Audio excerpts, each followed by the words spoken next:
welcome to the Old Time Radio Westerns. I'm your host, Andrew Rhynes, and let's get into this episode. This episode is going to be Tales of the Texas Rangers. Original air date is March 11th, 1951, and the title is Blind Justice. Hope you enjoy, and again, thanks for listening. The National Broadcasting Company presents Joel McCrea in Tales of the Texas Rangers. Tonight, transcribed from Hollywood, another authentic reenactment of a case from the files of the Texas Rangers.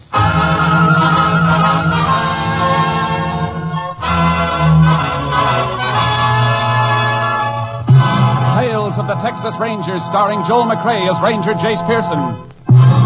Texas, more than 260,000 square miles, and 50 men who make up the most famous and oldest law enforcement body in North America.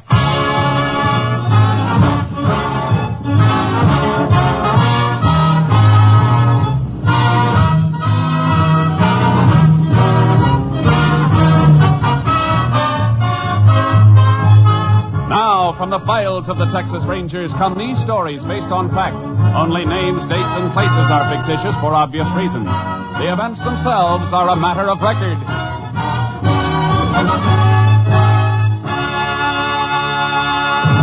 Case for tonight, Blind Justice.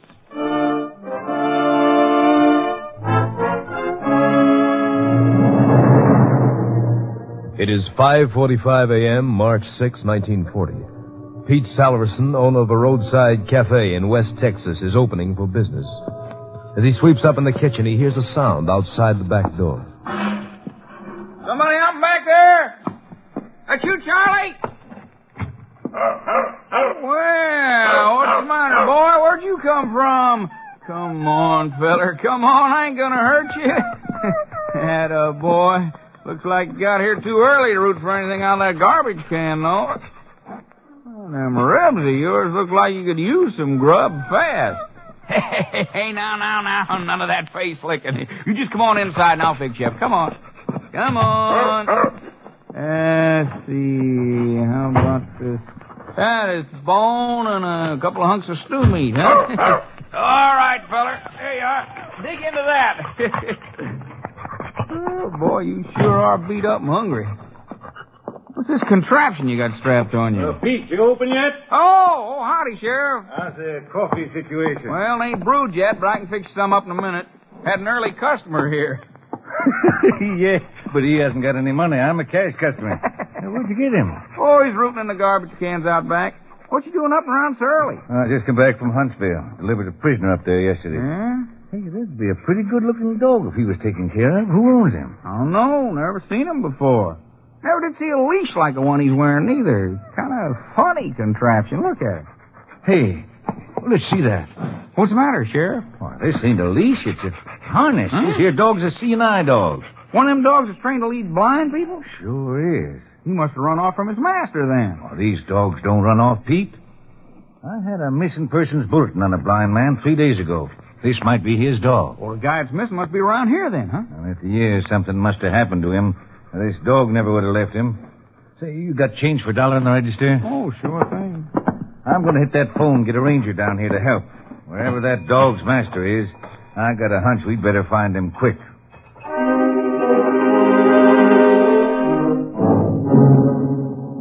Less than 1 hour after the sheriff's appeal for help, Texas Ranger Jayce Pearson joined him at Pete Salverson's roadside cafe. There he is, Ranger. No mistaking that harness if you ever seen one before. It's a C&I dog, all right.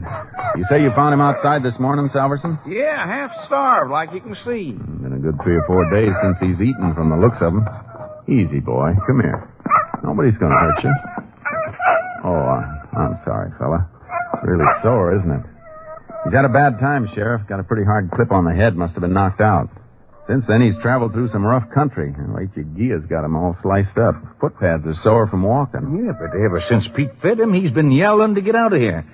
Reckon he'll be able to lead us back to his master? He'll try if he can make it. He'll have a better chance if a veterinarian works him over first. Where's the nearest one? Foreman at the Wolverine Ranch is a vet. Want to take him out there? Yeah. Meanwhile, you better get yourself a horse. I'll leave my horse trailer here until I get back. You can load your mount in with my horse charcoal. It's a double trailer. What makes you think we'll need horses? And the country this dog came through isn't the kind we'll be able to get through in a car. And he came too far for us to follow on foot. Lost dogs sometimes head for home, Jayce. Missing persons bulletin came from Ozona in Crockett County. Dog may be headed for there. Only way we'll find out's to follow him. If he heads any other way, it'll be back toward the man he's been trained to take care of. I'm figuring that'll be in a southerly direction from here. Well, how do you know that? All barren country that way, full of lechuguilla. If he came such a long way from any other direction, he'd have run into a town or a ranch and been found before this. I reckon I'll buy that. That makes sense. Get your horse. I'll meet you back here, and we'll drive as far south as we can cross-country and then turn this dog loose and follow him.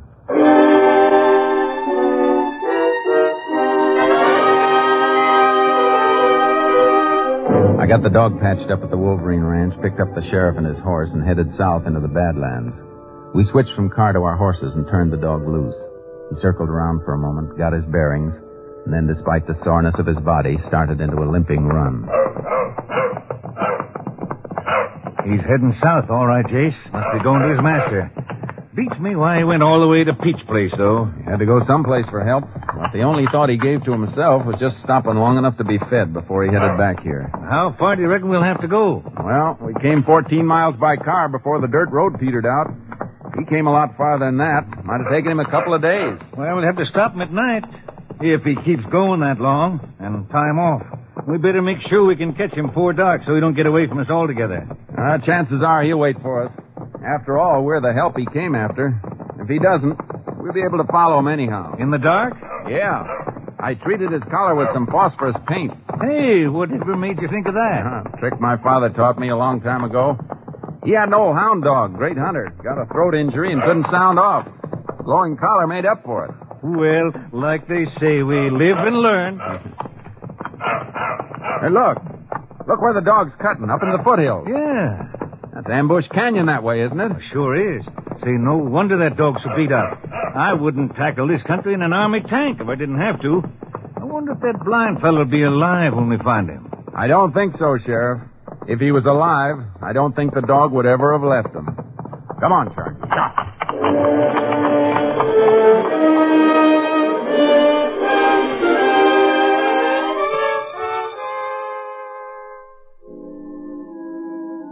What kept that dog going, I'll never know. We hit stretches where we had to lead the horses on foot. It was toward sundown of the second day when the dog caved in. He made a feeble attempt to inch along on his stomach and then just rolled over on his side, panting. He's done for, Jayce. Can't even take water. I better... No, Sheriff. Put your gun away. But, Jayce, he couldn't move another inch if he wanted to. I'll carry him with me on charcoal. Man'd be mighty lucky if he could find a human being that'd go this far for him. He'd never have led us this far back if you hadn't had the vet work on him. Well, what do we do now? Keep on going, I guess. If his master is in here, he must have left some trail. We'll keep cutting through till we find marks. Jayce, now, how would a blind man get into this country and why? I don't know. But if he wasn't here, the dog wouldn't have been here either. We better move on till we find a good spot to make camp. These horses need some attention and a night of rest, too. Meantime, maybe I can do a little doctoring on the dog. Won't do any good, Jayce. All you'll need's a pack shovel. He just stopped breathing. He's dead.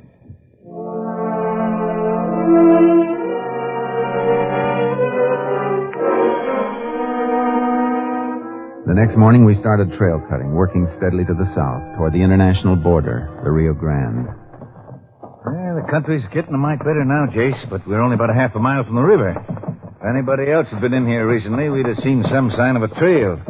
Nobody could come through here without leaving some kind of tracks. That dog didn't head this way for nothing, Sheriff. He must have... Hey, hold it a second. Huh? What is it? Look at this. Dog hair caught in this thorn brush. Yeah. Must have been a few days ago when the dog headed out. Look at the color. German Shepherd, all right. We're still in the right trail, then. But why no human tracks? Well, the dog came out of here on foot. But this may not be the way he and his master got in here originally. What other way is there? On the river, in a raft, or a flat-bottom boat? Well, how could a blind man navigate the river? He didn't have to be alone, Sheriff. That dog was beaten on the head, remember? It isn't likely his master did that, is it? No, I see what you mean, but how... Wait a minute. Look up ahead there, along the side of the ridge, about a quarter of a mile. Yeah, looks like part of the rock and the earth have been scooped out. Must have been a little landslide. Not on a rock facing as solid as that looks. What do you suppose it is, then? Let's find out.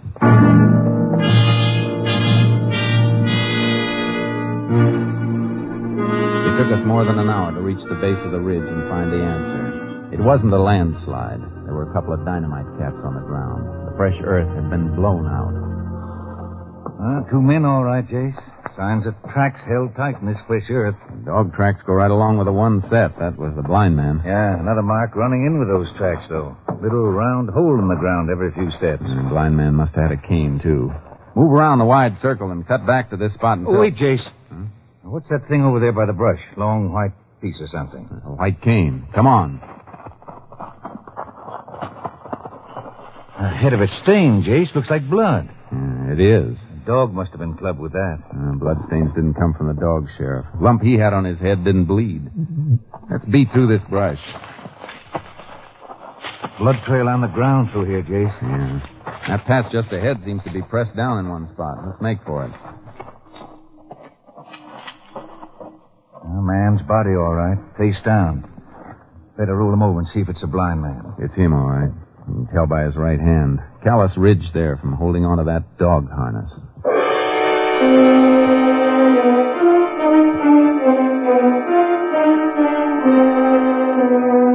I took the white cane and the dynamite caps and rode along the shore of the river to the nearest town. Called Austin to fly a lab man down and arranged for a boat to pick up the sheriff and the body. I was in the local constable's office 24 hours later when the body was brought into town. Well, body's over at the undertaker, Jayce. Good. Constable told me you were in here looking over a report from your lab man. Yeah. No lead on the dynamite caps, but we learned plenty from the cane. 2 sets of prints, one unidentified.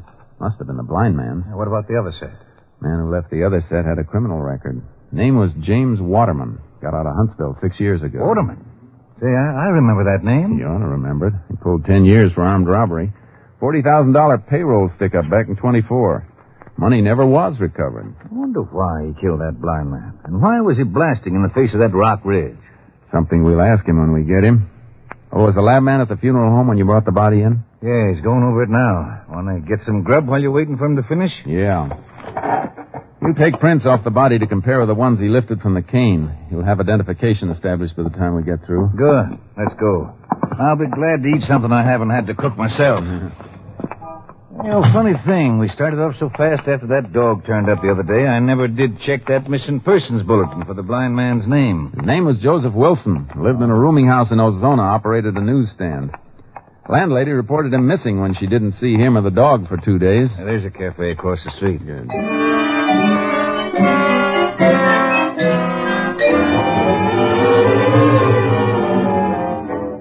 We took our time. A statewide pickup was out for James Waterman, and it seemed just a matter of pinning him down. But when we got finished and walked over to the funeral home, the case wasn't so simple. Our lab man, Marty Ferris, was just finishing a phone conversation. No, I said there's no doubt about it. Yeah, check on it. Pearson just walked in. I'll tell him. Bye. Howdy, Jayce. Howdy, Marty. Marty Ferris, Sheriff Ritchie. Now, we met when the sheriff came in with the body. And, Jayce, we got trouble. This thing is blown wide open. Why? What's the matter? That's the print. And take a look at them. Now, here's a copy of the unidentified set I sent on to Austin. The man who made them has no record. Well, why should he have a record? Aren't they the blind man's prints? No, they aren't, Jayce. The prints on the body match the known prints pulled from the cane. The dead man is James Waterman. What? That's it, Sheriff. Here, look at the prints. See for yourself. Marty? Could you have made a mistake? No, Jayce.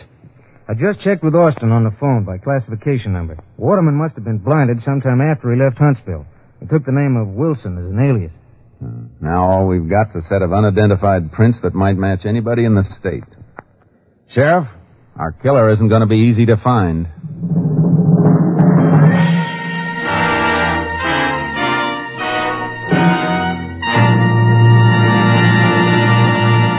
You are listening to Tales of the Texas Rangers, starring Joel McCrea as Ranger Jayce Pearson. We continue now with tonight's case, Blind Justice, an authentic story from the files of the Texas Rangers.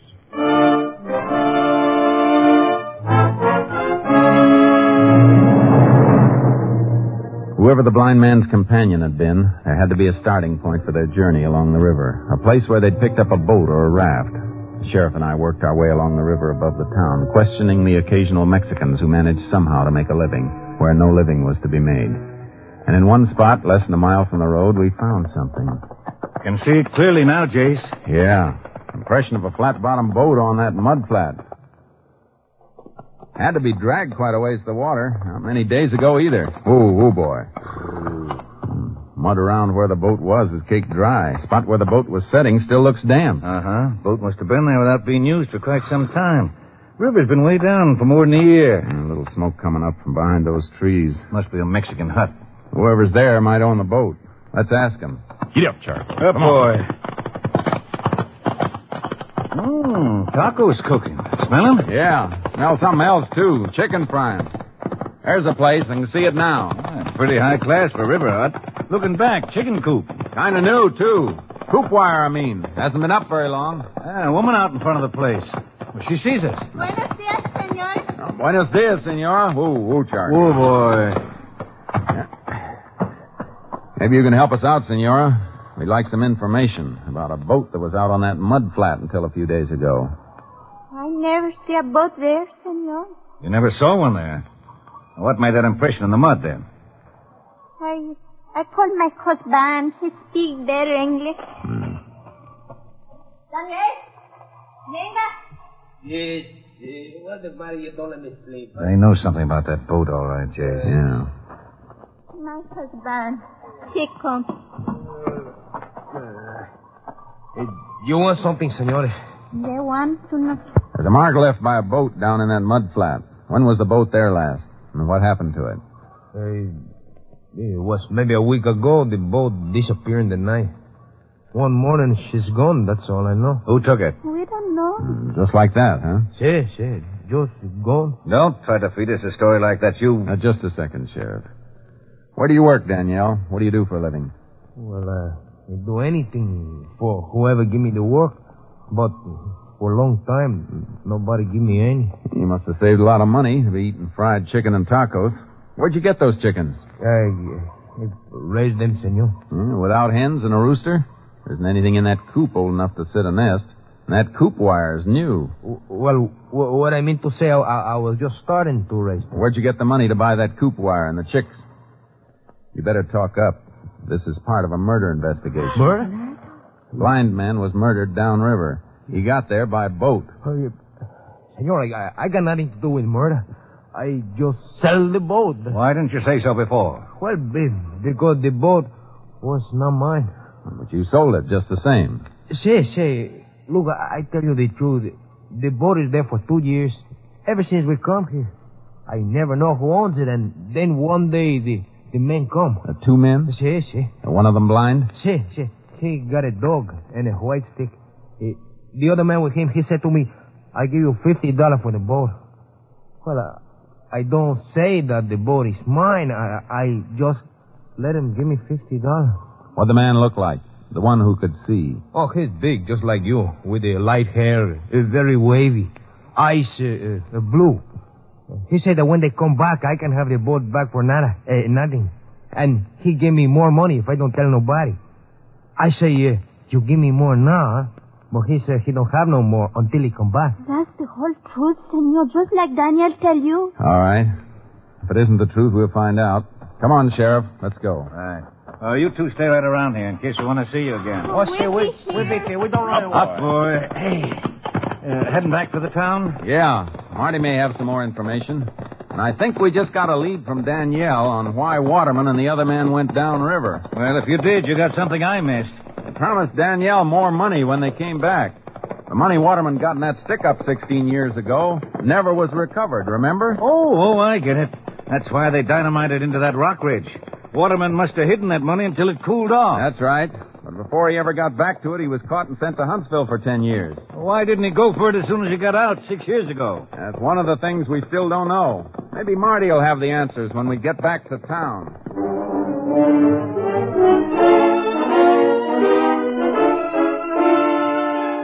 Marty had the answers, all right. Reports from Austin that had come in while we were on the river. made notes on everything, Jayce, if you can read my writing. Oh, thanks. That checkback shows that Waterman lost his sight 3 days after he left Huntsville 6 years ago. Now, it's hard to run down because he didn't have to report to anybody. He'd served his full term, no parole. I see. Happened in a highway accident, huh? Yeah, caught a lift on a gasoline truck, went over an embankment and caught fire. The driver was killed, Waterman blinded. Near Sonora. That means Waterman was headed this way from the pen. He was going straight for that money, Sheriff. But losing his sight stopped him. But why did it take him 6 years to move for it again? He had to find somebody to help him. A man with a load of stolen money hidden away doesn't trust many people. He finally trusted somebody. And got killed for it. I'm going to take a ride to Ozona. It's out of your county, Sheriff, but it's your case. You want to come along? You bet I want to come along. Let's go.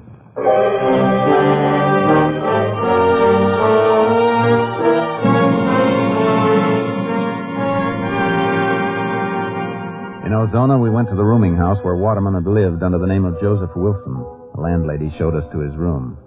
It hadn't been rented to anybody else, and his things were still there. A few books in Braille, clothing, an extra harness for the dog. Everything is just like he left it, just like it was when the police come after I called them. I haven't touched a thing. No money, nothing valuable was left here, only what you see. It's all right, ma'am. Don't be upset. Nobody accused you of taking anything. I just want you to know there wasn't nothing to take. He never had nothing. Always a couple of weeks behind in his rent. Not that I minded. I had nothing but sympathy for the poor man. Even fed his dog for him. It never would have been fed. Look, something you just said's important to me. Now, if he owes you money, there's nobody to pay it, so you're just going to lose it. The truth can't hurt you one way or the other. Did he really owe you rent money? Yes. Why else would I say it? Every once in a while he'd catch up. He'd got some kind of benefit checks from someplace once in a while. What's your angle there, Jay? I'm just figuring, Sheriff. Daniel got $50 for that boat he sold. There must have been more expenses getting from here down there. Somebody had to finance it. His traveling companion, whoever it was. Yeah. It's a cinch it was somebody Waterman met and got to know right here in Ozona. Ma'am, did Mr. Wilson have any visitors here? Any friends? I never saw a soul. There was some fellow called him a few times, though, when he was homesick and couldn't work at the newsstand. You know who it was? No, never gave me his name. Mr. Wilson just said it was somebody he knew from the stand. The same fellow each time? As far as I could tell from the voice. I see. Thanks. Come on, Sheriff. Was that all you want here? Yeah, thanks.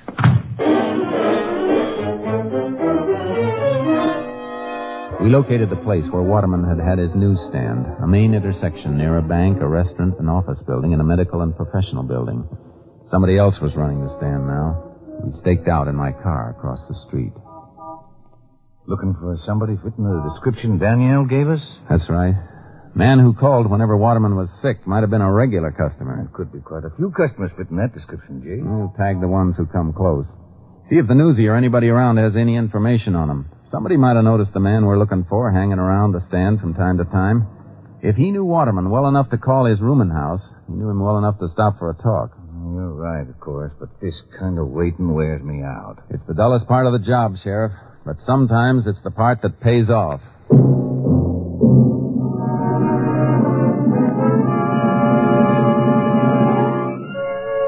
For 2 days, we watched the corner.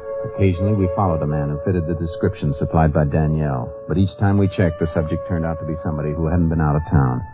Then, just before the end of our second day of watching, I nudged the sheriff. What is it, Jayce? Over there. No, past the newsstand. Just going into the medical and professional building. Oh, yeah. He looks like he might be the boy, all right. His hair is really light and curly, which most of the others haven't been. Let's see where he went.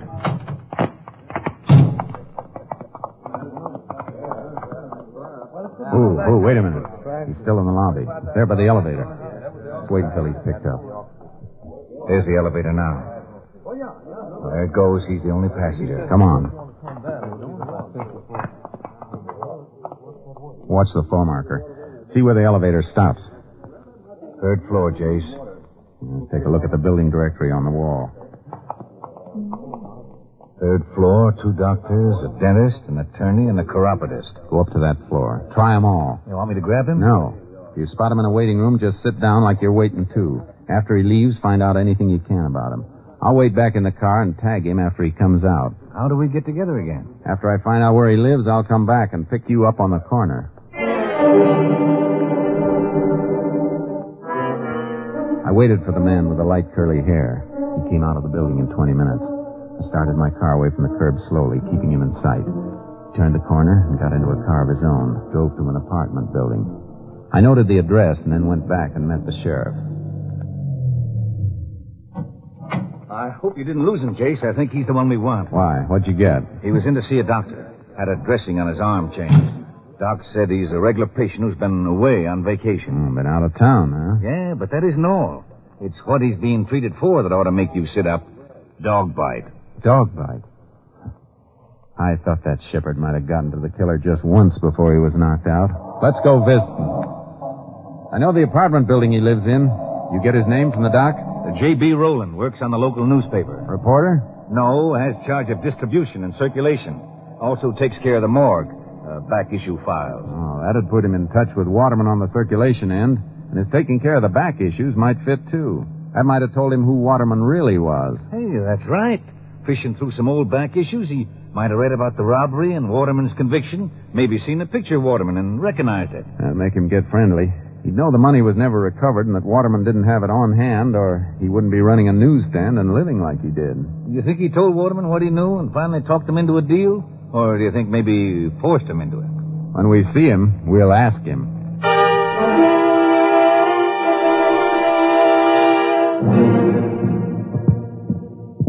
There's the door, Jayce. Apartment 2B. Gonna knock?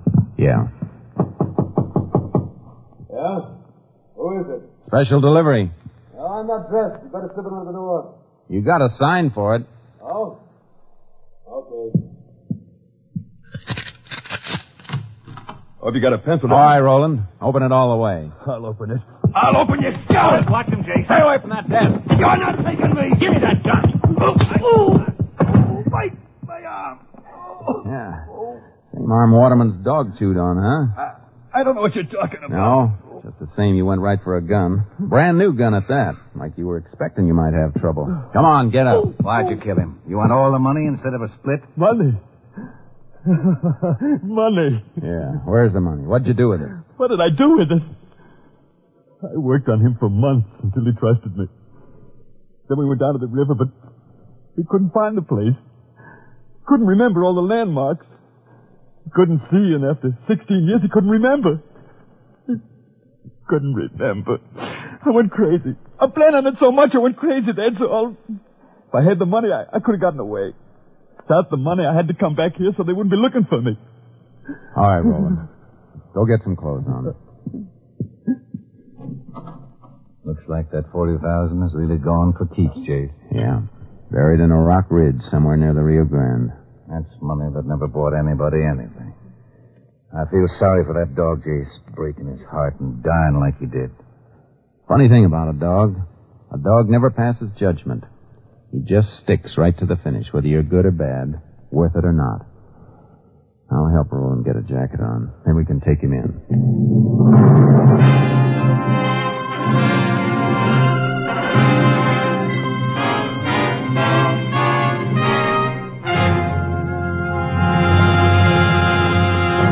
For the murder of James Waterman, alias Joseph Wilson, J.B. Rowland was convicted and sentenced to Huntsville Penitentiary for a period of 99 years. Next week, Joel McCrea in another authentic reenactment of a case from the files of the Texas Rangers.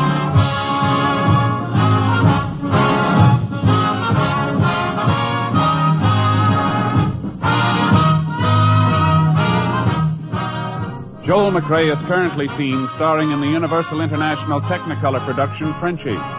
Tonight's cast included Tony Barrett, Peggy Webber, Herb Vigran, Ed Begley, Earl Keen, Tom Holland, and Tom McKean. This story was transcribed and adapted by Joel Murcott, and the program was produced and directed by Stacy Keach. Hal Gibney speaking.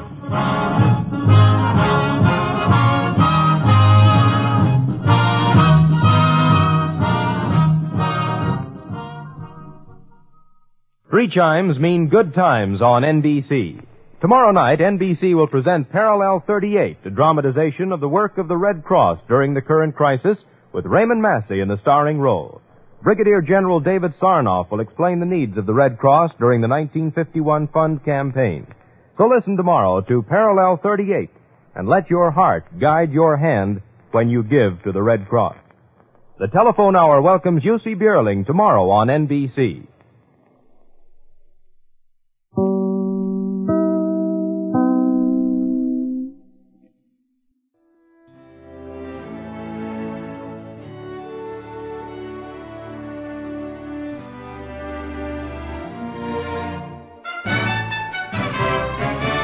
This has been a presentation of OTRWesterns.com, and we hope you enjoyed. Please take some time to like and rate our shows in your favorite podcast application. Follow us on Facebook by going to OTRWesterns.com/Facebook. Join in the conversation by going to OTRWesterns.com/Discord. And don't forget to send us an email, podcast@OTRWesterns.com. This episode is copyright under the Attribution Non-Commercial Share Alike copyright. For more information, go to OTRWesterns.com/copyright. Have a great day, and again, thanks for listening.